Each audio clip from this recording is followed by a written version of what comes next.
Hi hello, कैसे हैं आप सब। चलिए कहानी शुरू करते हैं। जहाँ कांस्टेबल को आकाश समझा रहे होते हैं ऑफिसर कि किस तरह से बिजनेस बढ़ता है, क्या होता है नहीं होता है।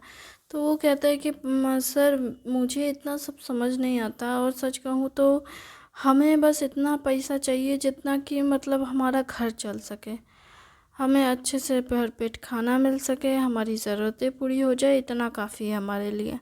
हमें नहीं चाहिए बहुत ज़्यादा पैसे। जिस पर वो कहते हैं कि पैसा जितना ज़्यादा हो उतना ही कम लगता है। ये अमीरों का माइंडसेट है। कितना भी उनके पास पैसा हो फिर भी उनको लगता है कि उनके पास पैसा कम ही है। और तुम्हारे पास जितना पैसा है ना, तुम उसमें संतुष्ट हो। लेकिन तुम खुद सोचो ना, अगर कल को तुम्हारी फैमिली में कोई बहुत बड़ी दिक्कत आ गई, तब तुम क्या करोगे? दुकान बेचोगे, घर बेचोगे, ये सब करोगे, लोन लोगे, है कि नहीं? हाँ सर, ये सब तो करना पड़ेगा अगर कोई दिक्कत हो गई तो। लेकिन अमीर लोग ऐसा नहीं ना करेंगे, क्योंकि उनको पता है कि बाद में प्रॉब्लम आ सकती है। इसलिए वो पैसा बना के रखते हैं कि चाहे जितनी भी प्रॉब्लम क्यों ना आ जाए, वो उन प्रॉब्लम को फेस करने के लिए तैयार रहते हैं, क्योंकि उनके पास पैसा है। आधी प्रॉब्लम पैसे से ठीक हो सकती है। तो ऐसी कौन सी प्रॉब्लम है सर जो बिना पैसे के ठीक नहीं होती है? मतलब बिना पैसों की ठीक, मतलब जिसे जो प्रॉब्लम, मतलब मेरे कहने का मतलब है कि मतलब ऐसा कौन सी प्रॉब्लम्स है जो पैसों से ठीक नहीं हो सकती है। पैसों से ठीक नहीं हो सकती है। पैसे से तुम्हें सच्चा प्यार नहीं मिल सकता, ईमानदारी नहीं मिल सकती है। क्या सच में? हाँ, बात तो सही है आपकी सर। आप ईमानदार इंसान नहीं ढूंढ सकते पैसों से। सच्चा इंसान तो नहीं मिलेगा आपको। पैसे चाहे कितना भी अच्छा हो, कितना ही क्यों ना हो, तुम्हें ईमानदार इंसान नहीं मिलेगा। तुम्हें पता है क्या, तुम अभी जो इस होटल में हम मिले हैं, इतने लोग जो जितने लोगों से मिले, वो सब ईमानदार हैं। और ये ईमानदार इसलिए नहीं है क्योंकि इनको टाइम पे सैलरी मिलती है। ये ईमानदार इसलिए है क्योंकि विकी और विकी के फादर ने इनके साथ बहुत अच्छे से बर्ताव किया। वो बाहर में जो बैठा गार्ड है ना, उसकी बातें ख़त्म ही नहीं हो रही थी। हाँ सर, मैंने तो उनकी बातें सुनी।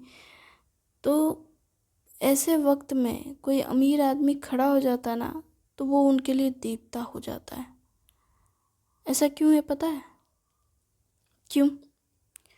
क्योंकि ऐसे वक्त में जब अपने भी साथ ना दें, तब किसी का साथ मिलना मानो भगवान को मिलने बराबर होता है।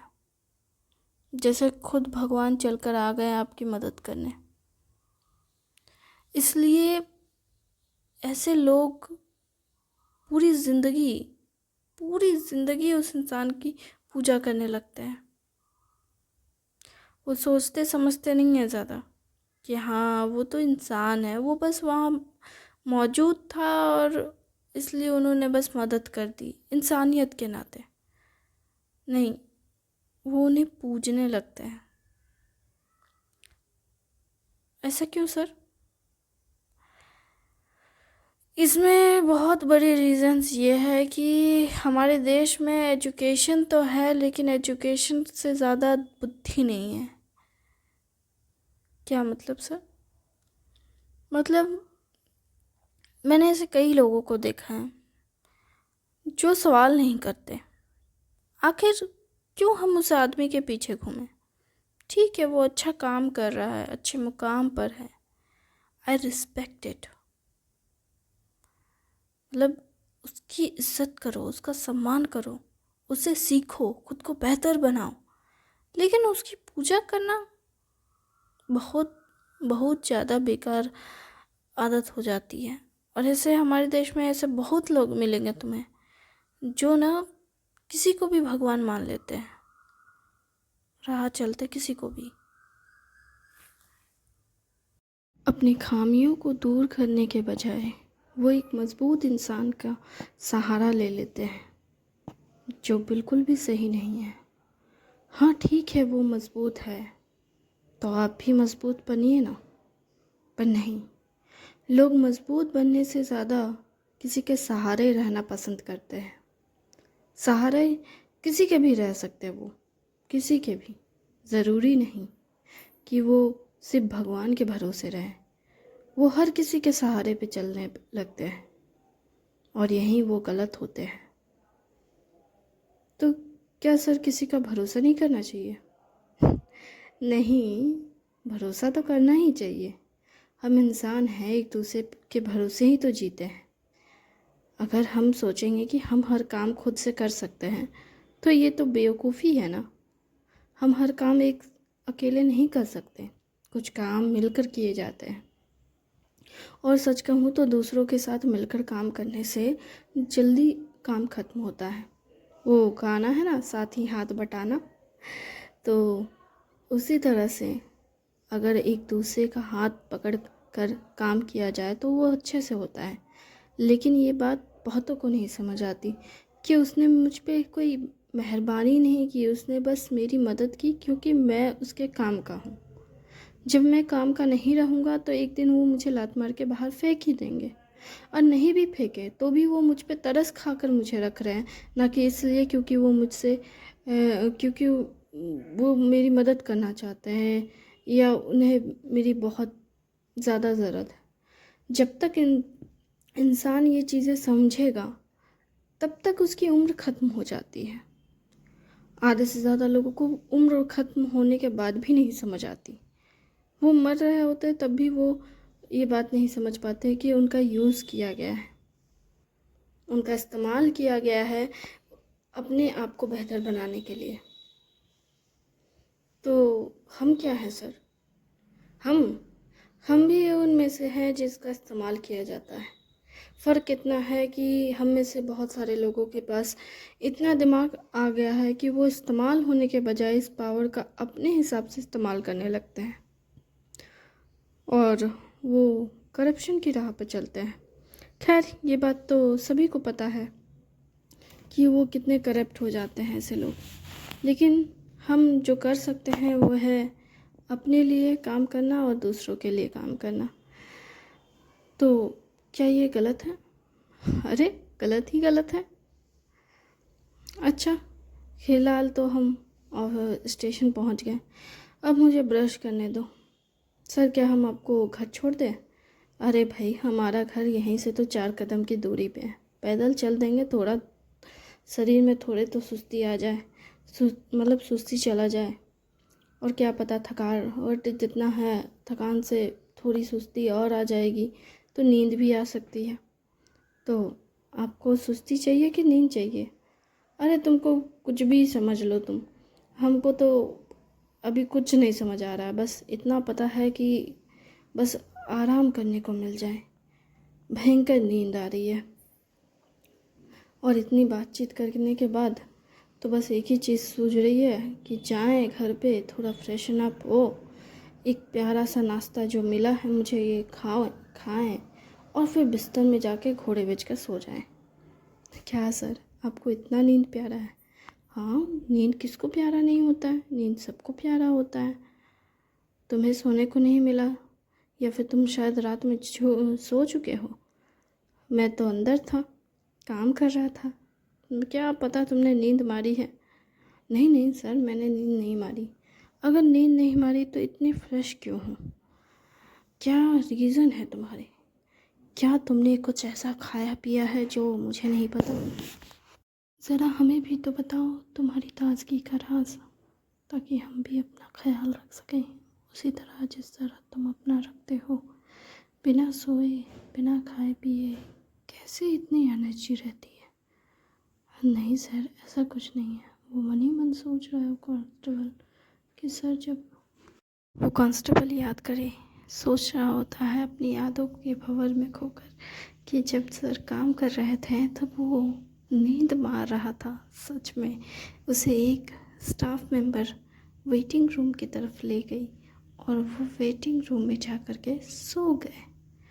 और वहाँ की एसी की ठंडी हवाएं में इतनी अच्छी नींद आई उन्हें कि उन्हें पता ही नहीं चला कि कितना टाइम हुआ।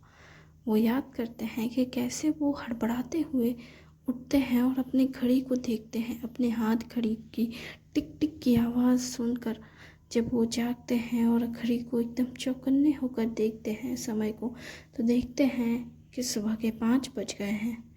और वो तुरंत सबसे पहले सर के दिए हुए काम को करने चले जाते हैं। पहले सीसीटीवी कैमरा का फुटेज इकट्ठा करते हैं और उसके बाद फिर सर के पास जाते हैं और सर को कहते हैं कि सर चाय पी लीजिए। जो कि चाय एक वेटर लेके आ रहा होता है, वो उसके हाथ से लेकर खुद अपने सर को चाय सर्व करते हैं। कांस्टेबल अपने किए हुए हर एक काम को याद कर सोचता है कि आखिर मैंने क्या और कैसे किया। तभी सर उसके ख्यालों से उसे बाहर निकालते हुए कहते हैं, बताओ तुम्हारी इतने एनर्जेटिक रहने का राज क्या है। सर की बातें ऐसा लग रहा था जैसे उस पर पत्थर की तरह गिर रहे हो। वो अपने सर पे हाथ रखते हुए कहता है, सर मुझे लगता है आपको सोना चाहिए, आप घर जाएं और आराम करें। तभी वो कहता है, ठीक है मैं चलता हूँ, लेकिन ये सीक्रेट मुझे पता होना चाहिए एक दिन। आखिर आपके सेहतमंद होने का राज क्या है। और हाँ, अगर आप इतने ही फ्रेश फील कर रहे हैं तो थोड़ा सीसीटीवी फुटेज अच्छे से खंगाल लीजिएगा। और हाँ, मुझे सारी रिपोर्ट्स शाम तक चाहिए मेरे टेबल पे। ओके सर, हो जाएगा। फिर ये कहकर सर तो चले जाते हैं और वो अपने सर को खुजलाते हुए कहते हैं, आखिर सर के दिमाग में चल क्या रहा है। क्या उन्होंने मुझे सोते हुए पकड़ लिया था। मैं क्या करूं, अब मुझे कैमरा चेक करना पड़ेगा। ओ गॉड, लगता है जैसे सर ने कसम खा रखी है मुझे पनिशमेंट देने का। ओह नहीं, छोड़ो, काम तो काम है, करना तो पड़ेगा ही। आज नहीं तो कल, और कल करे सो आज, आज करे सो अब। ये कहते हुए वो जाने लगते हैं थाने के अंदर। ऑफिसर आकाश वो भी अपने घर की तरफ बढ़ने लगते हैं। वो अपने क्वार्टर की ओर बढ़ रहे होते हैं। तभी वो खाने की ओर देखते हैं और स्माइल करते हैं और फिर अपनी नज़रें रास्ते की ओर टिका कर चलने लगते हैं। घर पहुंचते ही सबसे पहले टेबल पे खाना रखते हैं, फिर अपने कपड़े अच्छे से हैंगर में करके टांगते हैं, यानी अपनी वर्दी को, और देखते हैं और कहते हैं, मैं बहुत अच्छा ऑफिसर हूँ और बाकायदा मैं बहुत अच्छे से काम करूँगा। ऐसा मन में सोचते हुए स्माइल करते हैं और फिर अपने काम पे लग जाते हैं, यानी फ्रेशन अप होने में। नहाते हैं, थोड़ा सा पूजा करते हैं, भगवान के पास भोग लगाते हैं और भगवान के पास बैठकर कहते हैं, भगवान जी माफ़ कीजिएगा, बड़ी समय लगा दी आपकी पूजा करने में, लेकिन क्या करें, थोड़ा व्यस्त है काम में, बुरा मत मानिएगा। आपको तो पता ही है हमारा काम कैसा है। वैसे आपके बदौलत अभी भी हम जिंदा हैं और सही सलामत हैं, तो आपको थैंक यू बोलना तो बनता है। थैंक यू भगवान जी, मुझे बचाए रखने के लिए और अब तक मुझे इतनी लंबी ज़िंदगी देने के लिए। थैंक यू भगवान जी। अब आप भोग खाइए जो मैंने आपको दिए हैं, और अब आप कहा जाए तो आप अपना खाना खाइए। मैं भी अपना खाना खाने जा रहा हूँ। चलता हूँ भगवान जी, अपना ख्याल रखिएगा और मैं अपना ख्याल रखूँगा। पर आपको मेरे ऊपर ध्यान देते रहना होगा, क्योंकि मेरी ज़िंदगी तो आपके ही हाथ में है ना। और आप मुझसे नाराज़ मत होइएगा, क्योंकि अगर आप नाराज़ हो गए तो शायद मैं मर जाऊँगा। तो नाराज़ मत होइएगा, मुझसे बस प्यार कीजिएगा। क्योंकि मैं आपसे बहुत प्यार करता हूँ। ये कहते हुए भगवान को नमन करते हैं हाथ जोड़कर और कहते हैं, चलता हूँ भगवान जी खाना खाने, आप भी खाइए मज़े से। और ये कहकर फिर वो जाते हैं, टेबल पे बैठते हैं, अपना सैंडविच एंजॉय करते हैं। सैंडविच खाते हुए कहते हैं, हाँ वाकई में ये सैंडविच काफ़ी टेस्टी है, मज़ा आ गया इसे खाकर। मुंह में जाते ही काफ़ी हद तक घुल जाता है। और क्रंची सा फ्लेवर भी है। मानना पड़ेगा, शेफ़ तो काफ़ी मज़ेदार चुना है इन्होंने। लगता है कि अब मुझे अपना खाना वहीं जाके खाना पड़ेगा। खैर, एंजॉय करना तो मुझे बहुत पसंद है खाना। ये कहते हुए वो खाने को बड़े एंजॉय के साथ खा रहे होते हैं। और उसके बाद खाना ख़त्म होने के बाद वो खाने को जो पेपर होता है एल्युमिनियम फॉइल, उसको मोड़ते हैं। और उसके बाद फिर वो एल्युमिनियम फॉइल को मोड़ते हुए कहते हैं कि आखिर चल क्या रहा है उस होटल में। और मन ही मन जैसे पूरे केस की इन्वेस्टिगेशन अपने दिमाग में कर रहे हो, क्या हुआ, कैसे हुआ, हर एक चीज़, छोटी सी डिटेल्स वो अपने दिमाग में सोच रहे होते हैं। और हाथ धोने के लिए बेसिन की ओर बढ़ रहे होते हैं। हाथ धोने तक में वो इतना कुछ सोच चुके होते हैं कि उनका दिमाग ऑलमोस्ट थक चुका होता है। और वो खुद से कहते हैं, ओह बस भी करो आकाश, कितना सोचोगे। ये वक्त ये सब फालतू चीज़ों में वेस्ट करने के लिए नहीं है। अभी तुम्हें बहुत अच्छी नींद की ज़रूरत है। तो केस के बारे में सोचना छोड़ो, दिमाग को शांत करो और एक अच्छी नींद लो। वैसे भी तुम्हें सुलाने के लिए यहाँ पे वो लेडी नहीं आने वाली। अरे क्या नाम था उसका, वैशाली, या शायद, मैं नाम कैसे भूल सकता हूँ उसका। कितनी सुंदर थी वो। खैर जो भी हो, मेरी बीवी तो नहीं आने वाली मुझे सुलाने के लिए। I am a single bachelor person और मैं हमेशा सिंगल ही रह जाऊंगा लगता है। कोई लड़की क्यों नहीं भाव देती है मुझे, सरकारी नौकर हूँ मैं। ओह खैर छोड़ो, अब सोने भी चल जाते हैं। शायद मैं जैसा हूँ इस रीज़न से। ओहो, सोचा जाए तो उस साइको के दिमाग में भी क्या ऐसा ही थॉट था। वो ये अचानक से इस केस के बारे में सोचने लगते हैं। और ये सोचते हुए वो सोच रहे होते हैं कि क्या वो भी ऐसा ही सोच रहा होता है। उसकी फ्यूचर प्लानिंग क्या थी, अपनी बीवी को टॉर्चर करना अगर उसने किसी और लड़के को देखा तो। मुझे इस केस को अलग तरीके से इन्वेस्टिगेशन करना चाहिए क्या। एक साइको इंसान जो किसी भी चीज़ को बर्दाश्त नहीं कर सकता। नहीं, ऐसा करना गलत होगा क्या। अगर ऐसा होता तो वो अलग तरह का क्यों सोचता। मुझे नहीं लगता। वो खुद से ये सारी बातें सोच रहे होते हैं और फिर से केस में ही अपने आप को उलझा लेते हैं। और बेड पे जाते हैं, लेट जाते हैं और लेट करके वो केस के बारे में ही सोच रहे होते हैं। फिर वो जो खिड़की से लाए रोशनी आ रही थी सूरज की, उसे देखकर सोचते हैं, ऐसे तो मुझे नींद आने से रही। वो अपना पूरा कमरा अंधेरा कर लेते हैं, एकदम डार्क जोन बना देते हैं। और फिर जाके वो सोते हैं और कहते हैं, अब जाके मुझे नींद आएगी।